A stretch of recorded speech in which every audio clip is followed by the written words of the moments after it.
Cool. Ha! If it isn't my new old friend. Found the place easy enough, eh? Pull up a chair, have a drink. As long as you're buying, of course. I'm a little light in the purse at the moment. So you talked to Razamad yet? I'm ready to play. Razamad said you were a good teacher. Oh, did he? Oh, I love it when we bring new players into the fold. Gets boring playing the same old salts day after day. We need new blood in here. Now, before we begin, you'll need these. 2 tribute decks you can borrow for educational purposes. Hey?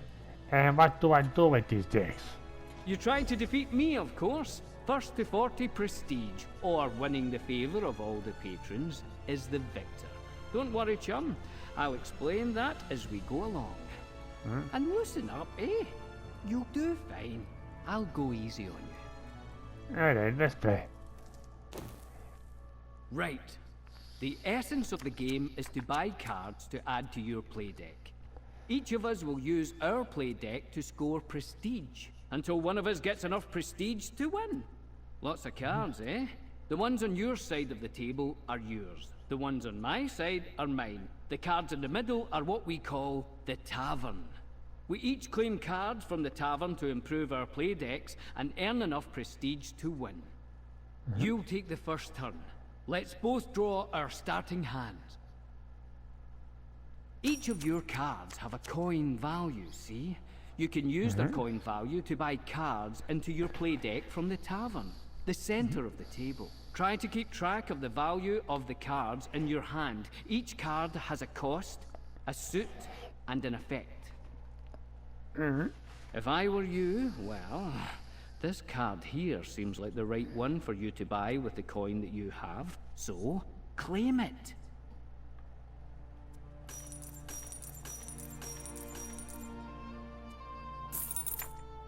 When you buy a card, you subtract its cost from your coin total, and you get the card. Then a new card replaces that card in the tavern. You still have enough coin to buy another card, so let's do that. Now, you can't play a card you bought right away. When you buy a card, it goes into a cooldown pile here, see? You can see at a glance what card suits are in your cooldown pile. It looks like you don't have enough coin to buy any other cards. And there's nothing else you can do at the moment. When that happens, you signal that your turn is over. Right, and also at the start of a regular match, you'll have to choose your patrons. So for this, you'd have these 4. Your party will usually choose first, and then you'll get to choose yours. Any resources you have at the end of your turn will be cleared once your turn is over, except prestige, that is. Once your turn ends, you discard your cards and draw 5 new ones. You can start to plan your next turn while I take mine. That said, you should always keep an eye on what your opponent is up to on their turn. They might buy a card or take an action that will force you to revise your plans. So now, it's my turn. I'll control the table until I signal the end of my turn. See if you can figure out my strategy based on my actions.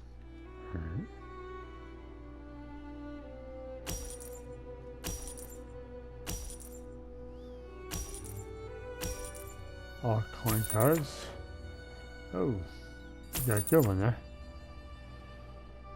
Another good one. Well, well. The cards you drew gave you both gold and power. Power has 2 uses. The first is combat, but it also turns into prestige at the end of your turn. Remember, earning prestige is how you win. Alright. Or you get all 4 patrons. You can win by that way too, even if your opponent has more prestige than you. But I guess we'll cover that. Remember when I told you that your currencies get cleared when you end your turn? Well, power doesn't carry over between turns. But when you do signal the end of your turn, any power you have left over turns into prestige. Good to know, eh? See these little fellows? They're our patrons. Each deck comes with its own patron, and they play an important role in how the deck works. See? Each patron has something they want. A price, let's call it. They also have something to offer. A reward. Pay a patron's price, and you'll get their reward. You have to pay the price all at once, and you usually get the reward immediately. Try paying one of these patrons. Whichever one you choose to pay will offer you a boon. Just keep in mind, you're only allowed to pay one patron per turn. They can get a little jealous. The patron you just paid, notice anything different about them? They favor you now. All patrons start in a neutral bent, and then show favor to whoever pays them first. Of course, you can pay a patron that favors your opponent. If you do, that patron will become neutral. Pay them again on a later turn, and then they'll favor you. And here's a tip. If you ever can get all patrons on the table to favor you, you'll win the game. Even if you have less prestige than your opponent, just one more thing to keep an eye on. Alright, you need to draw new cards, but your deck is empty. Now we shuffle your cooldown pile, and that becomes your new draw pile. You might draw cards you bought last turn, as well as those you started with.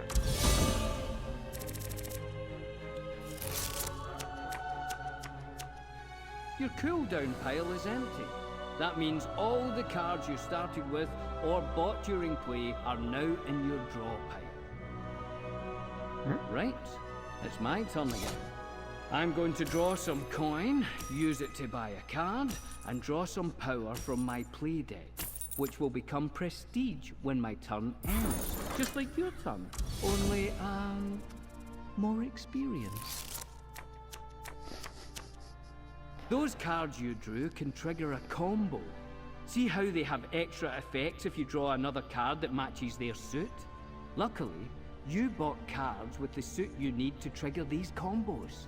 Some of the most powerful effects on cards come from combos, and a card will tell you how much of each suit you need to activate its combo effect. Great players always try to trigger combos, so keep track of those suits. We're closing in on the end. I can tell by keeping track of the prestige we've earned. For this practice match, we're keeping the total small, but in a real game, you'll need more prestige to win.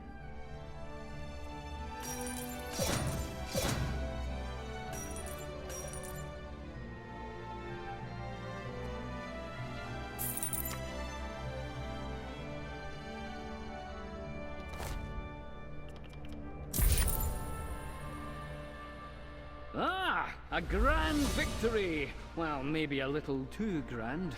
Go talk to Master Razamad and tell him you bested me. Just don't get cocky. Next time won't be so easy. I hope there isn't a next time, Bragus.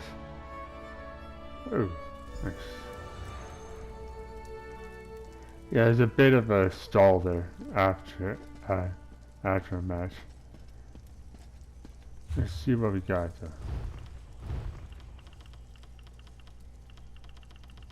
Yeah, I need to sell that stuff.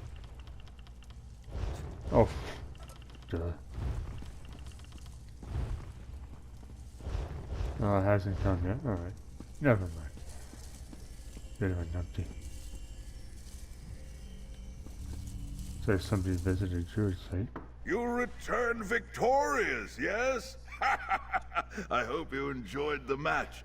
I have played countless games of both luck and skill, and truly, Tales of Tribute is the best by far.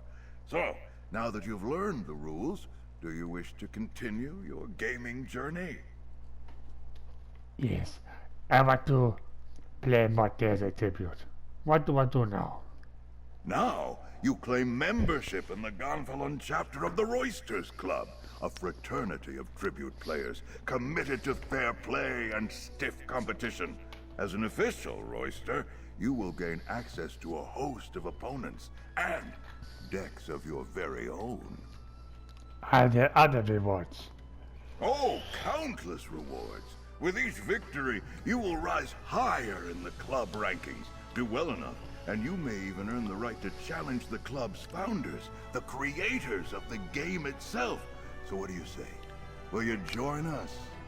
Yes, I joined the Gonfalon Chapter of the Roister Club. Then it is my honor to furnish you with your first pair of decks and welcome you wholeheartedly to the Gonfalon Chapter of the Roisters Club. May good fortune shine on you, my friend. I am eager to see you put those cards to good use. Thank you. You joined the Roisters Club at an opportune time. Smaller club chapters are preparing for a series of tournaments, ours included. The contest will not begin for some time, though, so I suggest you get some more practice in the meantime. Ed, what do you recommend for increasing my skill? The gaming hall provides a wealth of opportunities for Roisters Club members. Why not look around and familiarize yourself with them? Bragas can make the proper introductions. Speak with Soren, too. She's another protege of mine. Have we sure to speak with Bragas and Soren? Anything else? As in all things, the best way to improve is through doing.